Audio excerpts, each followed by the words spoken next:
بسم اللہ الرحمن الرحیم وحکم الخاص من الکتاب وجوب العمل به لا محالۃ فإن قابلہ خبر الواحد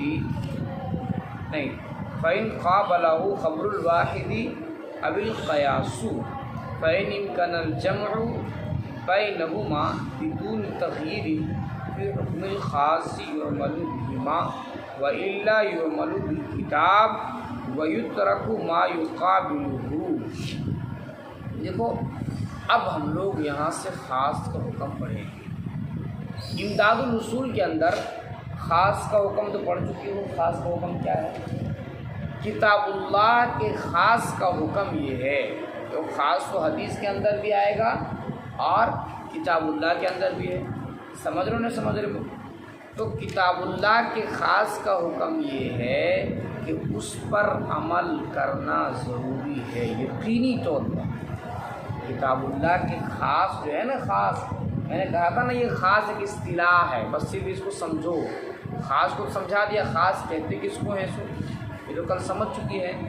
تو قرآن کریم کے اندر جہاں کہیں بھی خاص آئے، ٹھیک ہے، اس سے جو حکم بیان ہو خاص سے، تو اس حکم پر عمل کرنا ضروری ہے یقینی طور پر۔ کسی قسم کو اس میں شک و شبہ کی کوئی گنجائش نہیں ہے۔ سمجھ گئے نہیں سمجھ گئے؟ اس کا مثال آگے دیں، بس اتنا سمجھو، ٹھیک ہے۔ کہتے ہیں کہ کتاب اللہ کے خاص کا حکم وجوب العمل به، اس پر عمل کرنا ضروری ہے، واجب ہے، لا محالۃ یقینی طور پر۔ اب دیکھو کتاب اللہ کا خاص ہے نا، اس کا حکم کا پڑھ لیا، اس پر عمل کرنا ضروری ہے۔ لیکن اگر اس کے مقابل میں خبر واحد آ جائے یا قیاس آ جائے، کس کے مقابل میں؟ خاص کتاب اللہ کے خاص کے حکم میں۔ کتاب اللہ کے خاص تو کہہ رہا ہے کہ یہ کام کرو، ٹھیک، یہ کہہ رہا ہے نا، اور خبر واحد کا کہہ رہا ہے یہ کام مت کرو، عقل بھی کہہ رہی ہے یہ کام مت کرو، تب کیا کیا جائے گا؟ تب کیا کیا جائے گا؟ کوئی ایسی صورت نکالی جائے گی جس سے کتاب اللہ کے خاص پر بھی عمل ہو اور بولو نا جور سے، اور خبر واحد پر بھی عمل ہو جائے۔ کوئی ایسی صورت نکالی جائے گی، دونوں پر عمل ہو جائے، سمجھ گیا؟ اگر کوئی ایسی صورت نکل گئی تو دونوں پر عمل کر لیا جائے گا۔ لیکن اگر کوئی ایسی صورت نہیں نکلتی جس سے کتاب اللہ کے خاص پر بھی عمل ہو، خبر واحد پر بھی عمل ہو، تو اس صورت میں کیا کریں گے؟ خبر واحد یا قیاس کو چھوڑ دیں گے اور کتاب اللہ پر عمل کریں گے۔ کہتے ہیں کہ کتاب اللہ کے خاص کا حکم وجوب العمل به، اس پر عمل کرنا ضروری ہے، واجب ہے، ٹھیک ہے جی، لا محالۃ یقینی طور پر۔ فإن قابلہ، بس اگر اس کے مقابل میں ہو خبر الواحد، خبر واحد، او القیاس یا قیاس، فإن امکن الجمع بینہما، بس اگر ان دونوں کے درمیان جمع کرنا ممکن ہو، بدون تغییر فی حکم الخاص، خاص کے حکم میں رد و بدل کیے بغیر، یعمل بہما، تو ان دونوں پر عمل کیا جائے گا، خبر واحد پر بھی اور خاص پر۔ سمجھ رہے ہو نہیں سمجھ رہے ہو؟ وَإِلَّا يُعْمَلُ بِالْكِتَابِ، ورنہ تو ورنہ کیا مطلب؟ ورنہ کیا مطلب؟ یعنی کوئی ایسی صورت نہیں نکل رہی ہے کہ جس سے کتاب اللہ کے خاص میں رد و بدل کیے بغیر ہم عمل کر سکیں، کوئی ایسی صورت نہیں نکل رہی ہے۔ یا تو کتاب اللہ کے خاص پر عمل کرنا پڑے گا، یا تو خبر واحد یا قیاس پر۔ سمجھ رہے ہو نہیں سمجھ رہے ہو؟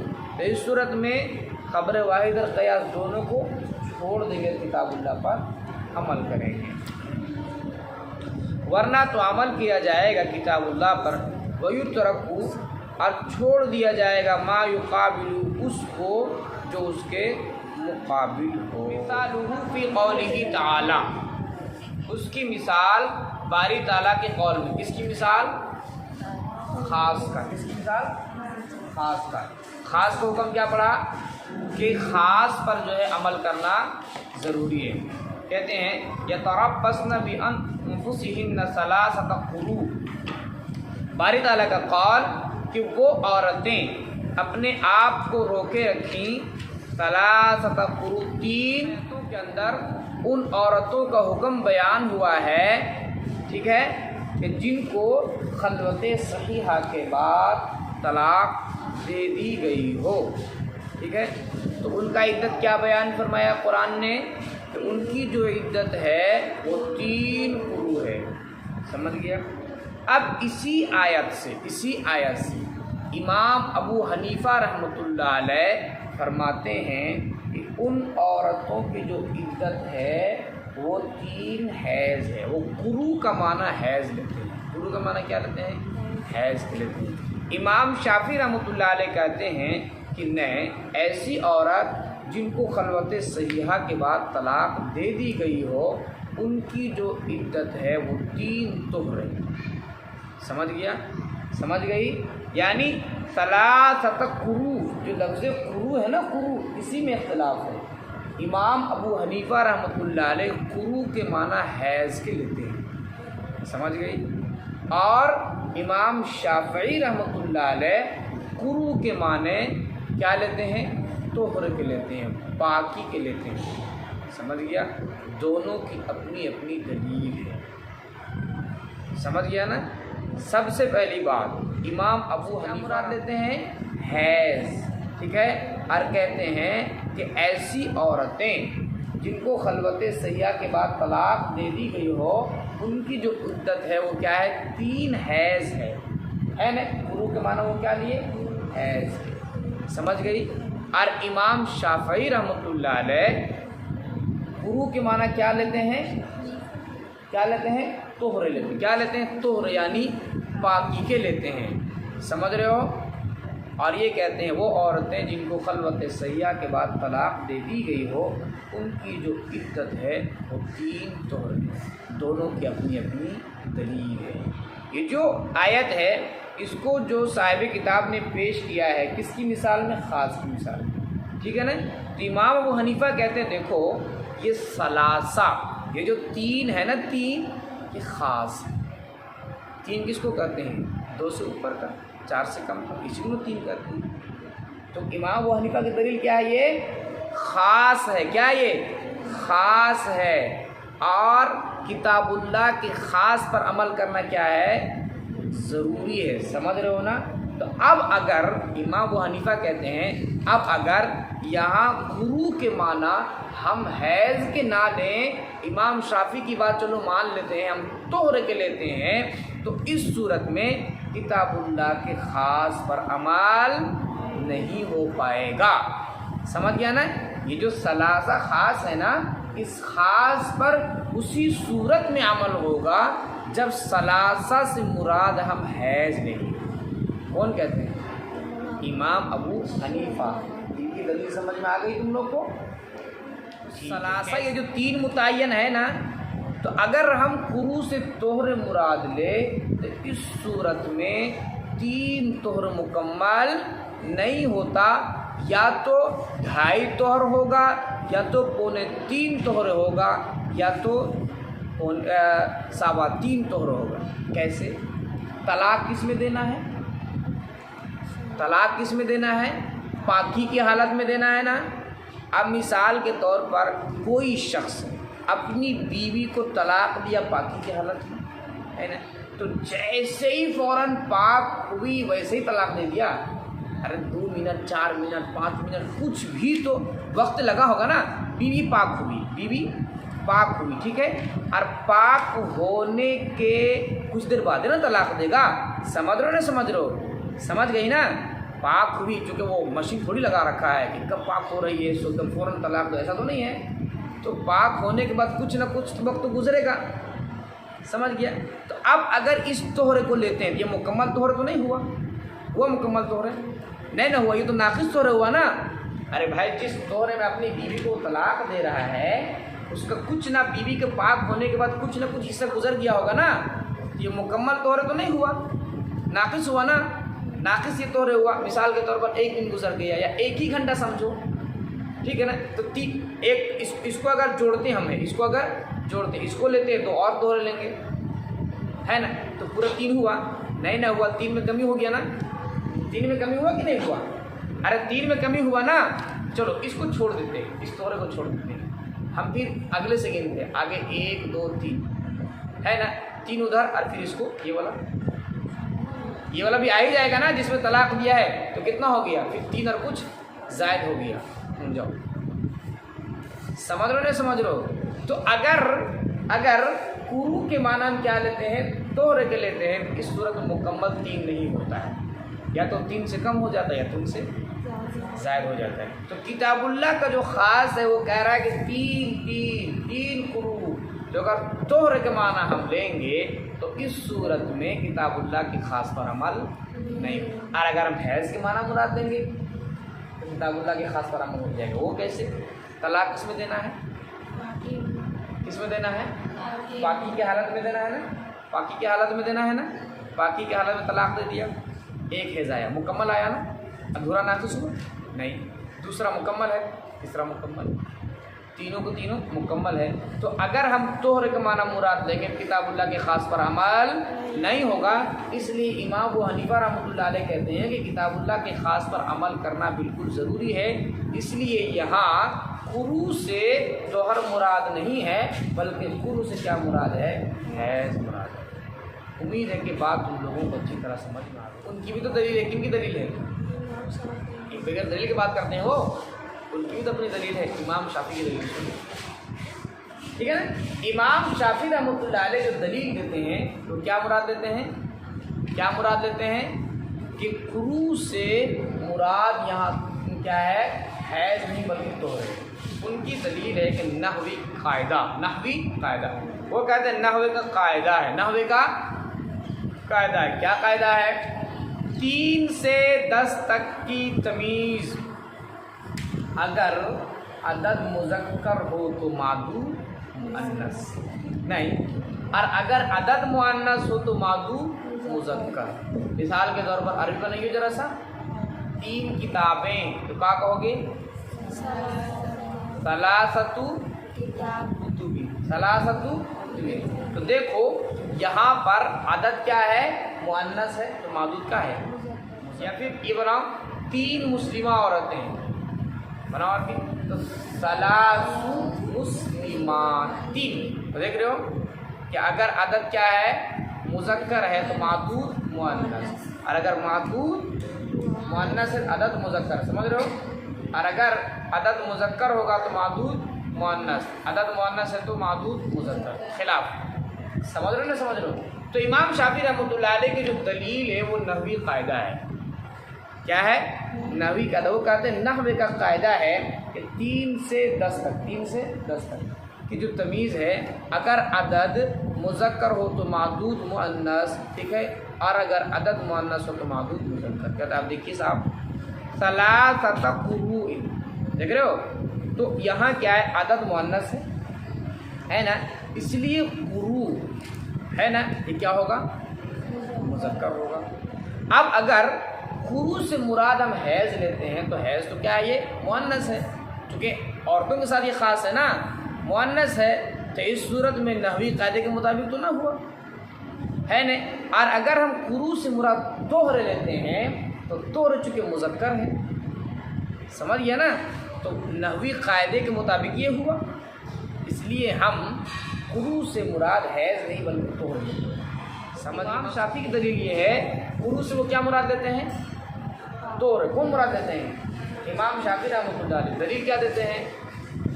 کہ دیکھو یہاں ثلاثہ مؤنث ہے نا، تو اس کی تمیز کیا ہے کہ یہاں مذکر آئے گی نا، تو مذکر کون ہے؟ حیض یا طہر؟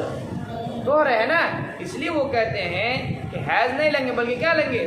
طہر لیں گے۔ اگر ہم حیض لیتے ہیں اس صورت میں نحوے کا جو قاعدہ اس کے خلاف ہو گیا نا، عدد بھی مؤنث معدود بھی مؤنث، دونوں ایک ہی ہو جائے گا نا، اس لیے پتہ چلا نحوی قاعدے کے مطابق یہاں قروء کے معنی حیض کے نہیں بلکہ کیا ہے؟ امام شافعی کی دلیل کا جواب یہ ہے کہ سب سے پہلی بات یہ ہے کہ نحوی قاعدہ جو ہے وہ قرآن پر نہیں چلے گا۔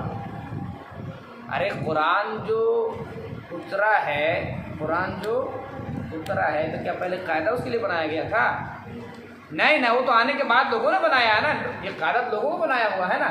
ایک بات، اور کتاب اللہ کے خاص کے مقابلے میں نحوی قاعدہ نہیں چلے گا، ایک بات تو یہ ہے۔ دوسری بات یہ ہے کہ دیکھو صاحب، لفظ قرو کو تو دیکھو، لفظ قرو جو ہے یہ مذکر ہے نا۔ اگر کسی لفظ کا معنی مؤنث ہو، اس سے یہ لازم نہیں آتا یہ لفظ بھی مؤنث ہو جائے۔ نہیں سمجھے؟ کوئی لفظ ہے اگر اس کا معنی مؤنث ہے، اس سے یہ لازم تھوڑی آتا یہ لفظ بھی مؤنث ہو جائے۔ بہت سارے ایسے لفظ ہیں کہ جو مذکر ہے ان کے معنی مؤنث ہے، کوئی بات نہیں۔ سمجھ رہے سمجھ رہے ہو؟ تو یہاں پر وہی بات ہے، دیکھو قرو جو وہ مذکر ہے نا، اور اس کا معنی ہے جو ہم نے لیے وہ کیا ہے؟ مؤنث۔ اس سے یہ لازم نہیں آتا قرو بھی مؤنث ہو جائے۔ سمجھ رہے؟ تو یہ قاعدہ جو ہے وہ نحوی قاعدے کے بالکل مطابق یہ فٹ ہے، نحوی قاعدے کے مطابق ہے۔ سمجھ رہے نہیں؟ اس کا معنی نہ ہم لے رہے ہیں، اس کا معنی نہیں مؤنث ہے، یہ اس کو لفظ قرو کو تھوڑی میں مؤنث کہہ رہا ہوں، اس کے معنی نہ مؤنث ہے۔ سمجھ گئے نہیں سمجھے؟ کن کی دلیل ہے؟ امام ابو حنیفہ کے جو ہے جواب ہے ان کے جانب سے، کن کو؟ امام شافعی رحمۃ اللہ علیہ کو۔ سمجھ گیا اچھی طرح سے؟ چل دیکھو، بس بے شک لفظ ثلاثہ خاص ہے، کون کہتے ہیں؟ امام ابو حنیفہ ہے نا، فی تعریف عدد معلوم، ٹھیک ہے، متعین عدد کی تعریف میں، متعین عدد کی، ارے ثلاثہ خاص ہے نا، تین کوئی نا، تین کو کیا کرتے ہیں؟ اس کو مثال کے طور پر 3 2 سے اوپر اور 4 سے کم، یہ تو متعین ہے نا یہ۔ ہاں، فیوجب العمل بھی، بس اس پر عمل کرنا واجب ہے۔ اور اس پر عمل کب ہوگا؟ اس خاص پر عمل کب ہوگا؟ جب اس قرو کے معنی ہم کیا لیں گے؟ حیض کے لیں گے۔ اگر طہر کے لیں گے پھر اس خاص پر عمل نہیں ہوگا۔ ولو حمل الاقراء، اور اگر اقراء یعنی قرو کو، ٹھیک ہے، محمول کیا جائے اطہار پر، یعنی طہر پر، ہے نا، یعنی یہ جو لفظ قرو ہے اس کا معنی حیض نہ مراد لے کر کیا لیا جائے؟ طہر لیا جائے، تب کیا گڑبڑی ہوگا؟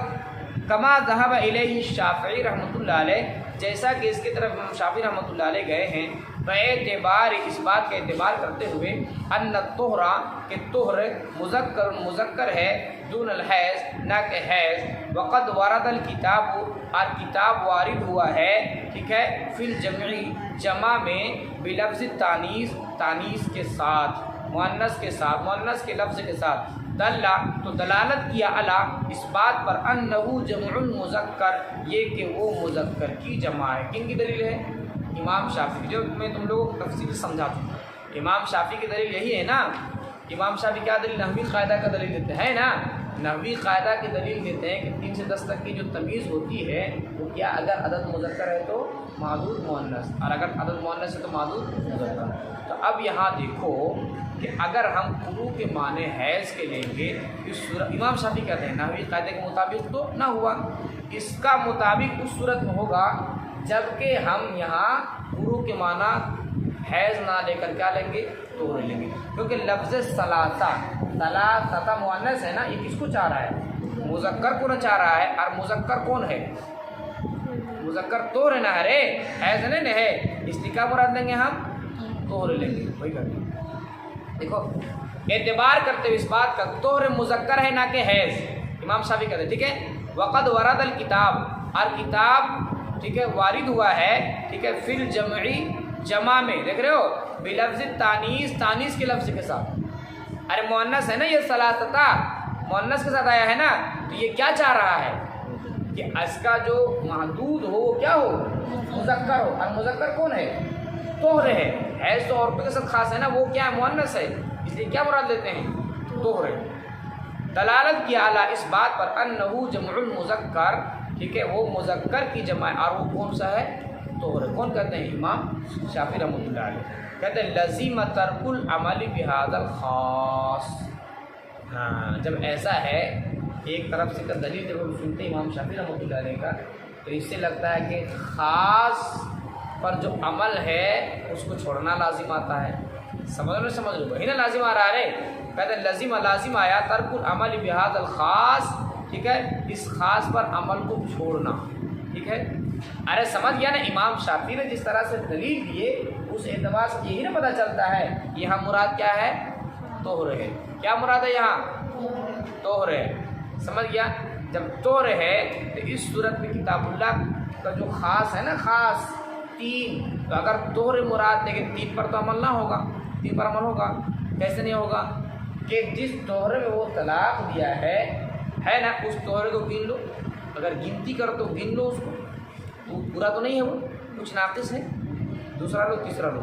نہیں سمجھیے, چونکہ حیض کے فوراً بعد 3 گزارنا ہے نا, عدت 3 فوراً گزارنا ہے. اس کو اگر لیتے ہیں فوراً طہر ہے جس میں طلاق پڑی ہے, یہ تو ناقص ہے. ناقص کیسے ہے کہ طلاق جو اس کو ملی ہے وہ طہر ملی ہے نا, تو طہر کا کچھ حصہ گزر چکا ہوگا نا, تبھی نہ دیکھا طلاق رے. تو یہ تو پورا نہ ہوا. اس کے بعد 1, اس کے بعد 2, اور یہ بولے 3 ہوا ملا جلا کر, 3 مکمل ہوا نہیں نا. ارے مثال کے طور پر جو ہے یہ 3 چیزیں ایک طرف رکھو, 3 چیزیں ایک طرف رکھو, یا 3 روپیہ رکھو, 3 روپیہ رکھو. اب 1 روپیہ میں سے 1 روپیہ نہیں, 1 روپیہ, 1 روپے میں سے 1 پیسہ نکال دیں. اب 3 روپے سے کوئی کہے گا نہیں, کیا کہے گا 2 روپے 99 پیسے, یہ نہیں کہے گا. یہ بات یہاں سمجھو نا کہ طہر جو ہے اگر اس کو مراد دیتے جس میں وہ طلاق دیا ہے وہ تو مکمل نہیں ہے نا, وہ ناقص ہے نا. سمجھ رہی ہے. اور اس کے بعد والا تو مکمل 3 تو نہ ہوا, تو کتاب اللہ کے خاص پر عمل ہوا نہیں, نہ ہوا, چھوڑنا لازم آئے گا. جب طہر مراد دیں گے تب لازم آیا اس خاص کے ذریعے سے عمل کو ترک کرنا. ٹھیک ہے, لأن اس لیے کہ من حملہ علی الطہر, جس نے اس کو محمول کیا طہر پر, کہتے لا یوجب ثلاثۃ اطہار, تو 3 طہرے کو ثابت نہیں کر سکیں گے. ٹھیک ہے, بل طہرین, بلکہ 2 طہرے ہوں گے, وبعض السادس, اور تیسرے کا کچھ حصہ, وهو الذی, اور وہ ہے الذی وقع فیہ الطلاق, جس میں طلاق واقع ہوا ہے.